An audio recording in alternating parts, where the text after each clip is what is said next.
गोपाला। भजो मुरली मनोहर नंद लाला। भजो मुरली मनोहर नंद लाला। भज गिरिधर गोविंद गोपाला। भज गिरिधर गोविंद गोपाला।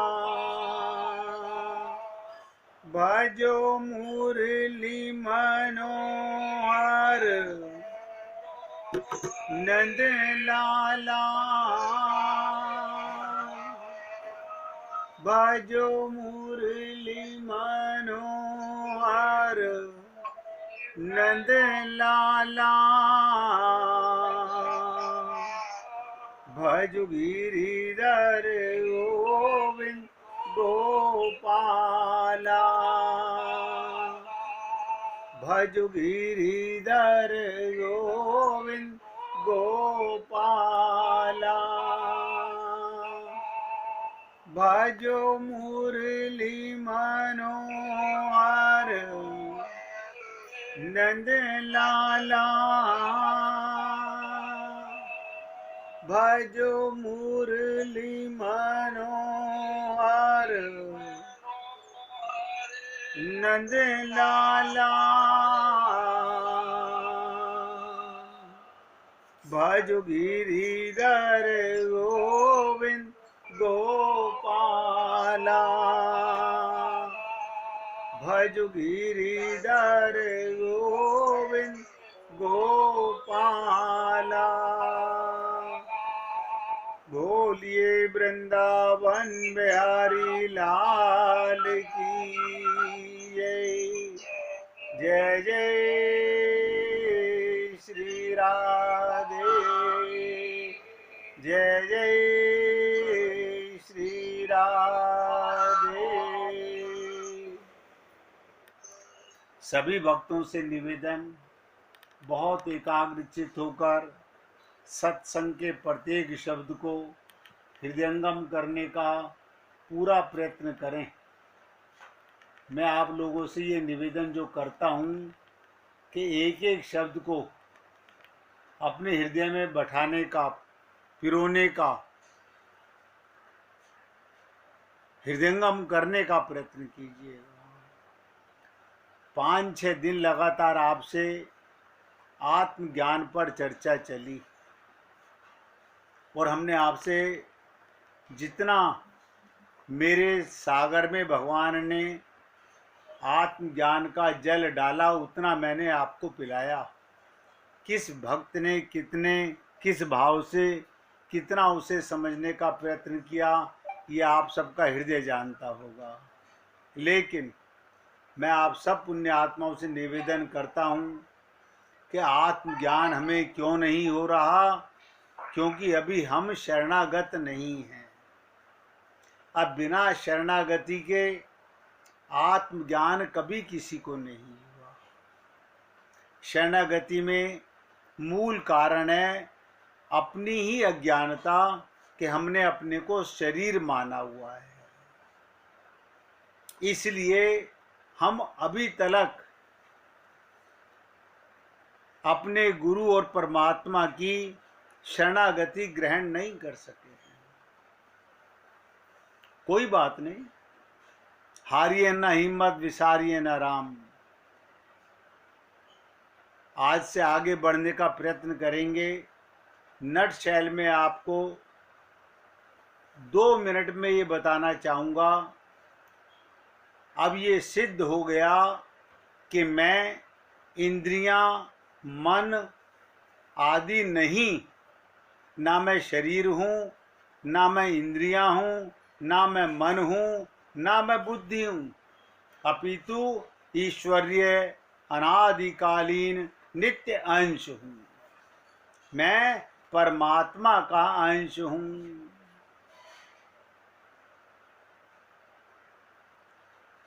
अतएव हमारा सुख ईश्वरीय होगा। शारीरिक सुख वो मेरा सुख नहीं है, वो शरीर का सुख है। आत्मा का सुख केवल परमात्मा का प्रेम है। संसार में हमारा सुख तर्क अनुभव दोनों के विरुद्ध है। यही कारण है कि यद्यपि मन आदि अनंत युगों से प्रतिक्षण मुझे धोखा देना चाहता है।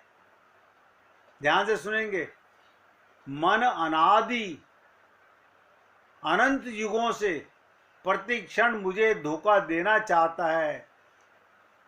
अब की बार मुझे अमुक वस्तु से सुख मिल जाएगा। हमारे मन में ये भ्रम सदा बना रहा है। शायद इसमें सुख मिल जाए, शायद इसमें सुख मिल जाए, शायद इससे मिलके सुख मिल जाए। और आप हम लोग जाएंगे कहाँ? बुद्धि से जहाँ जहाँ मन जा लग जाई, सो सब माया जाने भाई। और हम उसी में भटक रहे हैं। वो वस्तु मिलती भी है परंतु सुख नहीं मिलता। किसी को नहीं मिला होगा, ये सबका तजुर्बा होगा। यदि हम मन बुद्धि के सहजातीय होते, सहजातीय माने मन बुद्धि जड़, अगर हम भी जड़ होते, लेकिन हम तो परमात्मा के जाति के हैं, हम चेतन है, परमात्मा भी चेतन है। अगर हम मन बुद्धि के सहजातीय होते तो उसके बहकाने में आ जाते, किंतु कबाऊ के करी करुणा नर देही। परमात्मा ने हमें अनेक बार मनुष्य शरीर दिया और अनंत संत महात्माओं का संग कराया, और उन्होंने हमेशा हमको आत्मा कहकर के संबोधित किया। तो अब हमारा फर्ज बनता है कि मैं अपने को शरीर ना मानूं, बिल्कुल ना मानूं। अब मैं दिव्य तत्व हूं। अतएव जब तक, नोट करो सबके सब, जो आत्मज्ञान को पकड़ के रहेगा, जब तक नित्यानंद, नित्यानंद माने परमात्मा ना प्राप्त हो जाए, तब तक संसार के कितने भी पदार्थ, कितने भी सुख, कितनी भी सुविधाएं पाने पर भी मैं आनंद में नहीं हो सकता। आप कोई बुरा नहीं मानेंगे, मैं आपसे बेशक कड़वा शब्द बोल रहा हूं, लेकिन सत्य बोल रहा हूं। संसार में कहीं पर भी सुख नहीं है। सुख के नाम का भ्रम है, धोखा है। अब बहुत ध्यान से सुनेंगे। अब आप संसार के, माया के सूक्ष्म और स्थूल रूप पर विस्तार से चर्चा सुनेंगे। यानी अब तक हमें जीव का पता चला कि मैं कौन हूं, आत्मा का ज्ञान हुआ। अब माया का ज्ञान। देखो, जीव के अलावा यानी हमारे अलावा दो ही तत्व बचे हैं, एक माया और एक भगवान। इन दोनों में से एक हमारा है। माया हमारी है, ये भ्रम हमने अब तक माना हुआ था। क्यों? अब समझ आ गया ये जड़ है, ये समाप्त होने वाली है, ये स्वप्न के समान है। तो परमात्मा हमारे जाति के हैं। भगवत प्राप्ति करके ही, परमात्मा को पाकर के ही ये जीव कल्याण कर सकता है। बहुत एक एक शब्द में ध्यान दीजिएगा। तो आज से मुझे नहीं पता माया के स्वरूप को समझने में कितना समय लगे, लेकिन उसके लिए आपको समझने में कष्ट नहीं होगा। क्यों? हम अनंत जन्मों से माया के धोखे में फंसे हुए हैं। आप और हम लोग अनंत जन्मों से माया के चंगुल में, माया के मोह में, माया की ममता में, माया की आसक्ति में हम सब फंसे हुए हैं। तो उसको समझना कठिन नहीं है, क्योंकि हमने अब तक अपने को देह माना है। क्योंकि हमारा यहाँ पर ही मन अटका हुआ है। सब नोट करें, हमारा मन संसार में अटका हुआ है और बुद्धि, सब ध्यान से सुनो, हमारी बुद्धि का ये निश्चय है कि संसार में सुख अवश्य है। अभी तक नहीं मिलेगा, लेकिन एक दिन मिलेगा। हम लोगों के मन में यही एक कुचक्र बसा हुआ है, अब नहीं, कल नहीं, परसों, इस जन्म में नहीं, अगले जन्म में, लेकिन माया में सुख मिलेगा। इसीलिए हम प्रति क्षण नए नए संबंध, नया नया सामान, नए नए मकान, नया नया अपने शरीर को सुख देने का सामान इकट्ठा करते रहते हैं। और ये कोई पहला जन्म नहीं है कि आप और हम लोग ये सब छोड़ करके जाएंगे। इससे पहले भी अनंत जन्म आप और हम लोग देवलोक, ब्रह्मलोक भी छोड़ के आ चुके हैं। लेकिन अभी भी विवेक जागा नहीं है। सत्संग का जितना असर होना चाहिए था उतना हुआ नहीं है। क्योंकि विवेक जाग जाता, जिसे कहा गया कि बिनु सत्संग विवेक न होई, और बिनु विवेक हरि कृपा न होई। अगर विवेक होता तो क्या होता? हम जाग जाते, हम समझ जाते कि मैं आत्मा हूं, मैं शरीर नहीं हूं। शरीर का सुख मरने वाला सुख, आत्मा का सुख ना मरने वाला सुख। अब तक जो मिला है वो मरने वाला सुख है, और मैं इस देह में आया हूं परमानेंट सुख पाने के लिए। सोचिएगा, आप और हम सब लोगों की ओरिजिनल पिक्चर आपको दिखा रहा हूं, कोई बुरा नहीं मानेंगे। भगवान श्री कृष्ण ने इंद्र की पूजा रुकवाकर पर्वत, गिरिराज पर्वत की पूजा करवाई, और आप और हम सब लोग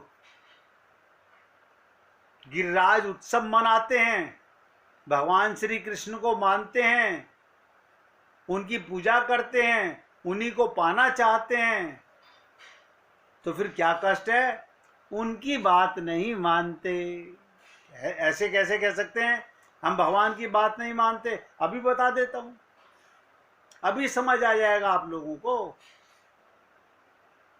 सोचेंगे बार बार, क्या ये बात सही है? जैसे हम गुरु को मानते हैं, गुरु की नहीं मानते। इसीलिए हर जन्म में हम यहां से बैरंग लौट जाते हैं, सोच ही नहीं पाते कि हम क्या कर रहे हैं। हमारी बुद्धि इतनी संकीर्ण हो चुकी है कि हमें पता ही नहीं कि गुरु और भगवान का मिलन आत्मा का मिलन है। अब देखिएगा, ध्यान से सुनिएगा। भगवान श्री कृष्ण ने इंद्र की पूजा रुकवाई, और आप सब लोग जानते हो। और आप और हम सब लोग अपने घरों में खूब पंडितों को बुला के पंडित जी ही आगे पूजा करा रहे हैं, इंद्राय नमः वरुणाय नमः। कमाल है, हम उन्हीं देवताओं की पूजा में लगे हुए हैं। ये आत्मज्ञान है, ये हमारी भक्ति है। यानी देवताओं से हम क्या मांग रहे हैं? उनको तो दूर से नमस्कार करना चाहिए, लेकिन ऐसा नहीं है। हमें तो शरीर का सुख चाहिए, माया का सुख चाहिए, वो जरूर मिलेगा देवताओं के पास। अब आप सोच लीजिए, आप भगवान श्री कृष्ण की बात को मानते हैं या अपने बुद्धि की बातों को मानते हैं? देखिएगा, भगवान विष्णु के चरण का महत्व लोग वृंदावन जाते हैं, अयोध्या जाते हैं, हरिद्वार जाते हैं और तीर्थों में जाते हैं। वहां पर क्या है? ब्रज माने क्या होता है? ब्रज माने ब्रह्म रज, जहां परमात्मा ने लीला करके अपने चरणों का रज को स्पर्श किया हो। हम उस रज के महत्व को नहीं समझते। बहुत से लोग क्या कहते हैं कि भगवान के पांव में स्वर्ग होता है, उनके चरणों जैसी पवित्र जगह और कोई नहीं है, इसलिए तो लोग भगवान के चरणों का स्पर्श पाकर, अब आप कहेंगे हम उनको स्पर्श कैसे पाएं, हम भगवान तक कैसे पहुंचे? भाव से। अब इतना समय थोड़ी हम भाव बनाएं, हम तो सीधी आरती सुना देते हैं भगवान को। और भगवान भाव के भूखे हैं, आपके शब्दों के भूखे नहीं हैं। भगवान के चरणों का स्पर्श पाकर अपने जीवन को सफल बनाने की होड़ में लगे रहते हैं हम लोग।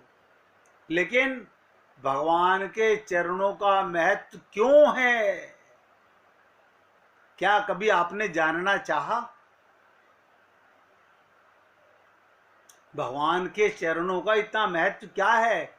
भगवान के चरण रज की ऐसी महिमा क्या है?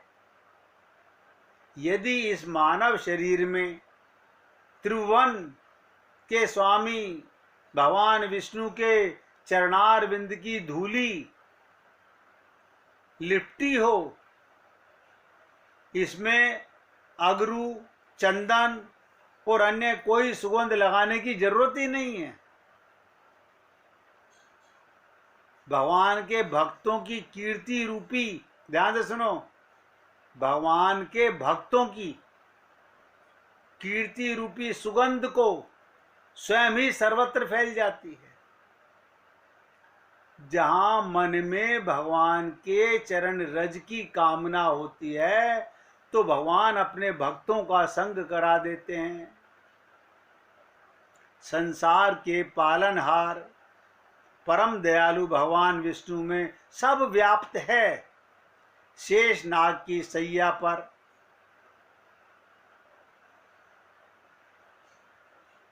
शयन करने वाले, शंख चक्र गदा पद्म धारण करने वाले भगवान विष्णु के चरण कमल में, क्या है चरण कमल? भूदेवी और श्री देवी के हृदय मंदिर में हमेशा विराजित रहते हैं। यानी भगवान के चरण लक्ष्मी के हृदय में और भूदेवी के हृदय में सदा रहते हैं। भगवान के चरणों से निकली गंगा का जल दिन रात लोगों के पापों को धोता रहता है। भगवान के चरण रज की ऐसी महिमा है, यदि मानव शरीर में त्रिभुवन के स्वामी भगवान विष्णु के चरणार बिंदों की धूली लिपटी हो, भाव में लिपटी हो, तो उसके चारों तरफ भक्तों का जमावड़ा होने लगता है। जो मनुष्य नित्य निरंतर भगवान के चरण कमलों की दिव्य गंध का सेवन करता है। आप कहेंगे हमें चरण रज मिले तो हम सेवन करें, हम ध्यान ही नहीं कर सकते। ध्यान करना ही सेवन होता है। ये केवल सुन लेते हैं कि ध्यान में रखना सदा भगवान रहते साथ में, लेकिन हम ध्यान नहीं करते। भगवान विष्णु उनके हृदय कमल में अपने चरण कमलों की स्थापना करके स्वयं भी उनके अंतःकरण में निवास करने लगते हैं। जो भगवान का ध्यान करते हैं उन्हीं का साक्षात्कार भगवान को होता है। अब जो ध्यान ही नहीं करता वो किसको दर्शन दें भगवान? भगवान के चरण कमलों के प्रताप से ही उनके सेवकों का मन, नोट करो, उनके भक्तों का मन भटकता नहीं है, और हमारा मन एक जगह टिकता ही नहीं है। उनके मन की चंचलता सदा के लिए मिट जाती है और सदा के लिए पापों का नाश हो जाता है। भगवान के चरणों में शंख का चिन्ह है। शंख भगवान का विशेष आयुध है। ये सदा विष्णु भगवान के हाथ में रहता है। देखिएगा, शंख विजयी का प्रतीक है। जिस मनुष्य के हृदय में भगवान के चरण रहते हैं वो सब पर विजयी हो जाता है। उसके सारे विरोधी भाव शंख ध्वनि से नष्ट हो जाते हैं। भगवान के चरणों में उदर्भ रेखा का चिन्ह है। सामुद्रिक विज्ञान के अनुसार जिसके चरण में उदर्भ रेखा होती है वो सदैव ऊंचे की ओर बढ़ता है। जो मनुष्य अपने हृदय में भगवान के चरणों का ध्यान करता है उसकी गति और दृष्टि ऊपर की ओर जाती है, वो सीधे अपने लक्ष्य को प्राप्त होता है। भगवान विष्णु के चरणों में राजा बलि का भी चिन्ह है। भगवान राजा बलि को ठगने गए थे, परंतु अपने आप को ठगाए। बताइए, आए थे ठगने, खुद ठग गए भगवान, और उन्हें सदैव राजा बलि के द्वार पर पहरेदार बनकर रहना पड़ता है। भगवान ने बलि के मस्तक पर देवताओं के लिए भी दुर्लभ अपने चरण रखे और चरणों में ही बलि को स्वीकार कर लिया। हम तो सीधे मुकुटमणि बनना चाहते हैं। यानी राजा बलि ने अपना मस्तक भगवान को सौंपा, मन बुद्धि का समर्पण किया। भगवान ने ऐसे भक्त को अपने चरणों के रेखा में शामिल कर लिया। राजा बलि का शरीर भगवान के चरणों में अंकित हो गया। बताइएगा, यानी बलि का शरीर भगवान के चरणों में अंकित हो गया। इससे बढ़कर सौभाग्य की क्या बात हो सकती है। राजा बलि को पहले राजमद था। जैसे आप और हम सब लोगों को तो पता नहीं किस चीज का मद है, हमें नहीं पता हमें किस चीज का है, मगर मद है, अहंकार है हमारे अंदर। प्रहलाद जी ने, जो कि उनके पितामह थे, उनको समझाया पर बलि नहीं माने। प्रहलाद जी ने देखा कि बीमारी बढ़ गई है तो भगवान का स्मरण किया। भगवान ने वामन रूप में आकर बलि के संपूर्ण राज्य के साथ शरीर को भी नाप लिया। और राजा बलि ने जब राजत्व का साज हटाकर, ये माया का अहंकार हटाकर मस्तक झुकाया, इसे शरणागति कहते हैं। तब प्रभु ने उसके आंगन में खड़े रहना अंगीकार कर लिया। सोचिएगा, जो जाकी शरण गयो वापे वा की लाज। भगवान ने कहा अब मैं इसके ही हृदय में वास करूंगा। ये मान भंग, ऐश्वर्य नाश आदि भगवान की बड़ी कृपा से होता है। जैसा रोग होता है भगवान वैसी दवा देते हैं। बलि का सब कुछ हर लिया। 1 मिनट भगवान का कीर्तन कीजिएगा, इसके आगे फिर चर्चा करते हैं।